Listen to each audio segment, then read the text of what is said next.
প্রিয় শিক্ষার্থীবৃন্দ, আশা করি সবাই ভালো আছো। স্বাগত জানাচ্ছি আমার চ্যানেলে। আমি মোহাম্মদ আসিফ ইসলাম, প্রভাষক অর্থনীতি, কুষ্টিয়া সরকারি কলেজ। তো আগের ক্লাসে আমি পেরেটো কাম্যতার ভোগের ক্ষেত্রে কাম্যতা পর্যন্ত দেখাইছি এবং সেখানে কল্যাণ অর্থনীতি কাকে বলে এবং এজ উইথ কন্ট্যাক্ট কার্ভ বা বক্স ডায়াগ্রাম কী মিন করে সেগুলো সম্পর্কে বলেছিলাম। তো আজকে আমরা উৎপাদন ক্ষেত্রে কাম্যতা এবং সার্বিক কাম্যতাটা দেখব। তো সরাসরি চলে আসি উৎপাদন ক্ষেত্রে কাম্যতায়। তো উৎপাদন ক্ষেত্রে কাম্যতাও বিষয়টা এমন হবে, এই মডেলটাকে বলা হয় টু ফ্যাক্টর, টু পিপুল,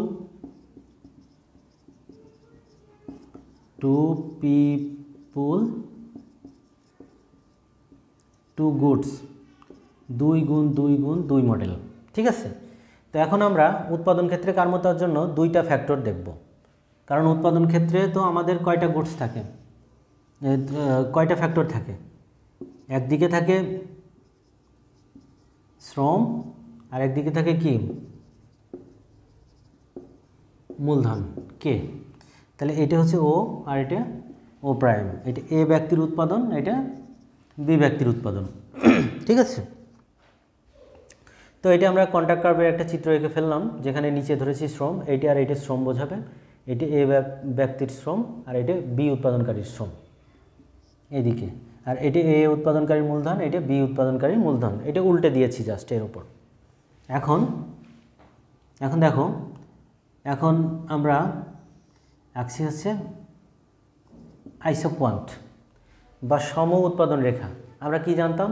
সম উৎপাদন রেখার প্রত্যেকটা বিন্দু দুটি উপকরণের সংমিশ্রণে ওই উৎপাদনকারীর সমান উৎপাদন নির্দেশ করে। তাহলে বেশ কয়েকটা সম উৎপাদন রেখা আমরা এঁকে ফেললাম, IQ1, অথবা আমরা এর নাম দিই A1, A2, A3। এ ব্যক্তির তিনটা সম উৎপাদন রেখা আইসোকোয়ান্ট। বি ব্যক্তির আইসোকোয়ান্টগুলো এরকম হবে নিশ্চয়ই, উল্টো করে যেহেতু ধরেছি। এটা বি ব্যক্তির আইসোকোয়ান্ট। এখন এটা তাহলে B1, B2, B3। এখন আইসোকোয়ান্টের ঢাল আমরা কিভাবে পরিমাপ করতাম? আইসোকোয়ান্টের ঢালের নাম ছিল MRTS LK, মানে marginal rate of technical substitution, মানে প্রান্তিক বিকল্পন হার। প্রান্তিক বিকল্পন হার মানে কি?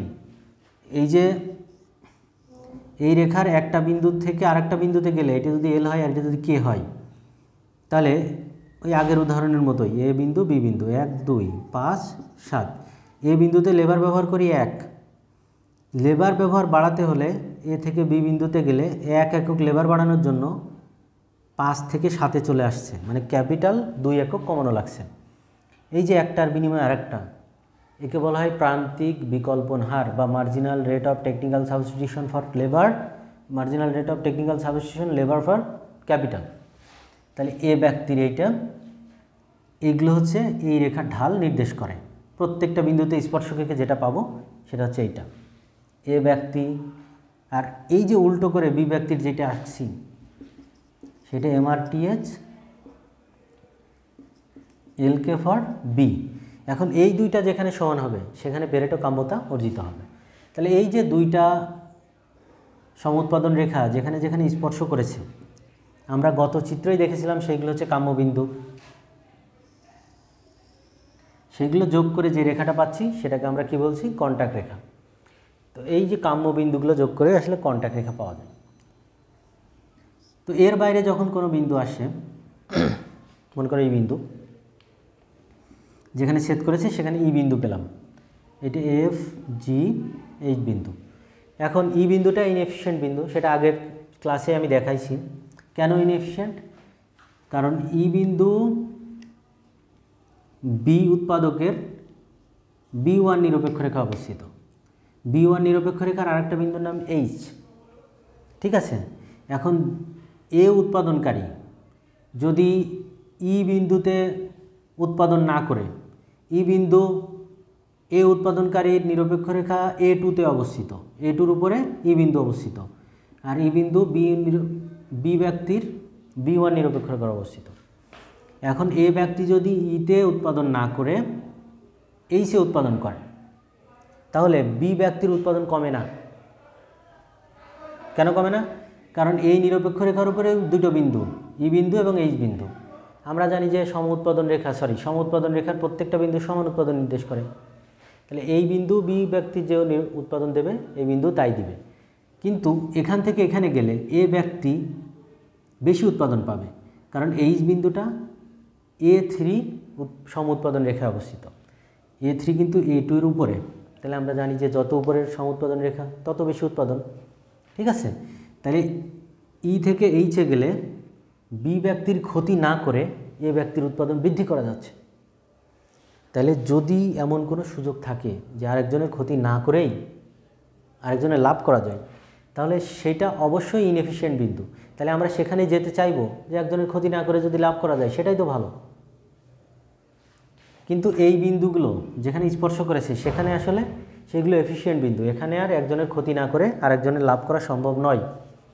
কারণ আগের চিত্রেই দেখাইছি, এই বিন্দুতে এফ বিন্দুতে দেখো আই জে, এফ বিন্দুতে এ ব্যক্তি উৎপাদন করছে, সেখানে সে ও কে পরিমাণ ও আই পরিমাণ লেবার ব্যবহার করছে, ও যে পরিমাণ শ্রম ব্যবহার এই ক্যাপিটাল ব্যবহার করছে।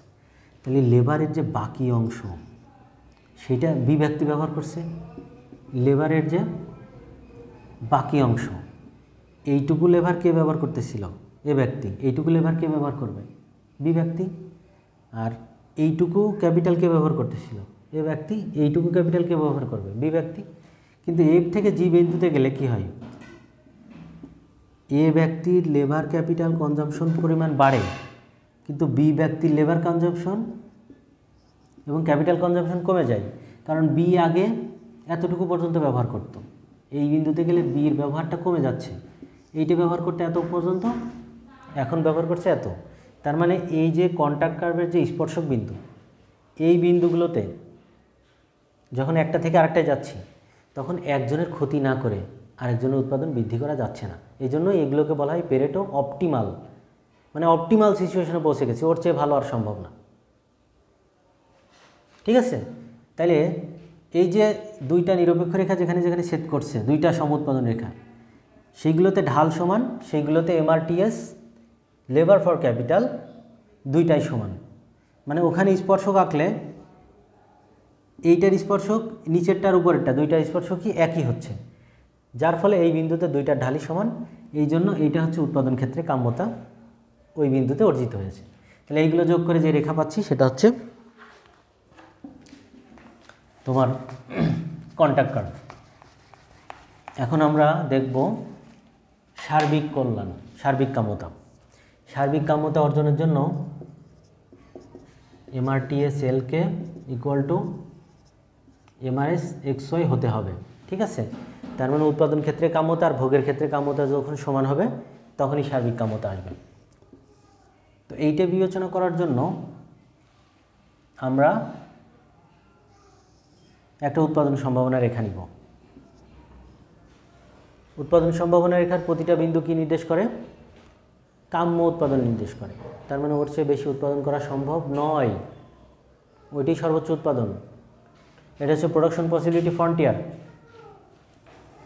তাহলে যদি এইটা সর্বোচ্চ উৎপাদন নির্দেশ করে, তাহলে এইটা উৎপাদন ক্ষেত্রে কাম্য বিন্দুগুলো নির্দেশ করছে এই উৎপাদন সম্ভাবনা রেখা। ঠিক আছে, তাহলে মনে করো এইটার এই বিন্দুতে আমরা উৎপাদন করি, তাহলে এইটা যখন সর্বোচ্চ উৎপাদন নির্দেশ করছে, এখানে মনে করো একটা নিরপেক্ষ রেখা আঁকলাম, যেটা হচ্ছে একজন ভোক্তার ক্ষেত্রে কাম্যতা। ভোক্তার কাম্যতা মনে করো এই বিন্দুতে আসছে। ঠিক আছে, এখানে ভোক্তা ভোগ করবে। তাহলে এই বিন্দুতে যদি আমি স্পর্শক আঁকি, সেই স্পর্শকটা উৎপাদন সম্ভাবনার স্পর্শক এবং এই নিরপেক্ষ রেখার স্পর্শক সমান হয়ে যাচ্ছে। তার মানে এই বিন্দুতে দেখো এই যে উৎপাদন সম্ভাবনার যে স্পর্শক, এর নাম হচ্ছে এমআরপিটি, মানে marginal rate of product transformation.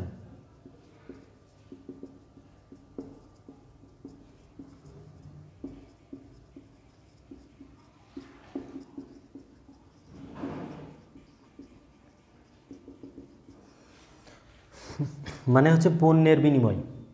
তাহলে আমরা কি দেখলাম, এই বিন্দুতে আসলে উৎপাদন সম্ভাবনা রেখার যে ঢাল এবং নিরপেক্ষ রেখার যে ঢাল, সেই দুইটা ঢালই মিলে গেছে। তাহলে এই জায়গায় আসলে আমাদের কি হবে, সার্বিক কাম্যতা চলে আসছে। এখন ওইটার ক্ষেত্রে বক্স ডায়াগ্রাম দিয়েছিলাম, আর এখানে কেন নিরপেক্ষ রেখা দিয়ে এই উৎপাদন সম্ভাবনা রেখা দিলাম, কারণ উৎপাদন সম্ভাবনা রেখাই তো সর্বোচ্চ উৎপাদন নির্দেশ করে, ওর বাইরে তো সম্ভব না। এর ভিতরে যদি উৎপাদন করি, ধরো এখানে করলাম, তাহলে এখানে করলে এতটুকু পাচ্ছি, আর এখানে করলে বেশি পাচ্ছি। এই যে এই আয়তক্ষেত্রের চেয়ে এই আয়তক্ষেত্রটা বড় উৎপাদন সম্ভাবনা রেখার উপরে, তাহলে কম তো কখনোই নিব না যখন বেশি পাবো, আর বেশি করার সুযোগ আছে। ঠিক আছে, তাহলে উৎপাদন, এই জন্য এটাকে আমরা উৎপাদন ক্ষেত্রে কাম্যতা বলছি, আর এটা ভোগের ক্ষেত্রে কাম্যতা। ঠিক আছে, তো এটা আরও এক্সপান্ড করা যায়। সেটা হচ্ছে এই বিন্দুতে আমরা যোগ করে একটা কন্ট্যাক্ট কার্ভ পেয়ে গেলাম। সেখানে আমরা বিভিন্ন নিরপেক্ষ রেখা আঁকি। এটা হচ্ছে এ ব্যক্তির নিরপেক্ষ রেখা, আর এটা হচ্ছে বি ব্যক্তির নিরপেক্ষ রেখা। তাহলে দেখো, এ এবং বি ব্যক্তির নিরপেক্ষ রেখাগুলো যেখানে মিলেছে সেটাই কাম্যবিন্দু ছিল। এই কাম্যবিন্দু দিকে কন্ট্যাক্ট রেখা তৈরি করেছি। এখন এই বিন্দুটা আমরা কনসিডার করেছিলাম, এই বিন্দুতে একটা স্পর্শক এঁকেছিলাম। এই স্পর্শকটা উৎপাদন সম্ভাবনা রেখার স্পর্শক। এখন এই যে কন্ট্যাক্ট কার্ভে আমরা এই দুইটা যেখানে ছেদ করছে সেখানে একটা স্পর্শক আঁকলাম, মানে কন্ট্যাক্ট কার্ভটাই তো কি এফিশিয়েন্ট বিন্দু। কন্ট্যাক্ট কার্ভ কিসের এফিশিয়েন্ট বিন্দু? ভোগের ক্ষেত্রে কাম্য বিন্দু। এই কার্ভের প্রত্যেকটা বিন্দুই হচ্ছে ভোগের ক্ষেত্রে কাম্যতা নির্দেশ করে। আর এইটার বিন্দুগুলো কি নির্দেশ করে? এই বিন্দুতে কি নির্দেশ করে? এমআরপিটি, মানে উৎপাদন ক্ষেত্রে কাম্যতা নির্দেশ করে। তাহলে এই যে স্পর্শক আর এই যে স্পর্শক, এই দুটো দেখো, এই দুটো সমান্তরাল হয়ে যাচ্ছে। যখন সমান্তরাল হয় তখন তাদের ঢাল কি হয়? তখন তাদের অনুপাত সেম হয়ে যাচ্ছে। অনুপাত সেম হয়ে যাচ্ছে না? এই যে এই ত্রিভুজটা আর এই ত্রিভুজটা কি, এর ট্যান থিটা আর এর ট্যান থিটা মিলে যাবে না? এই কোণ দুটো সব কিছুই মিলে যাচ্ছে।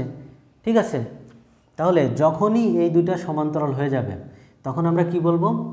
এই যে এই মানে দুইটার অনুপাত MRTS L for K equal to MRS XY। তার আগেই তো সোজা কথায় বলে দিছি যে এই যে উৎপাদন ক্ষেত্রে যে কাম্যতা, এর এই বিন্দুতে ভোগের ক্ষেত্রে কাম্যতা এবং উৎপাদন ক্ষেত্রে কাম্যতা দুইটার স্পর্শক মিলে গেছে।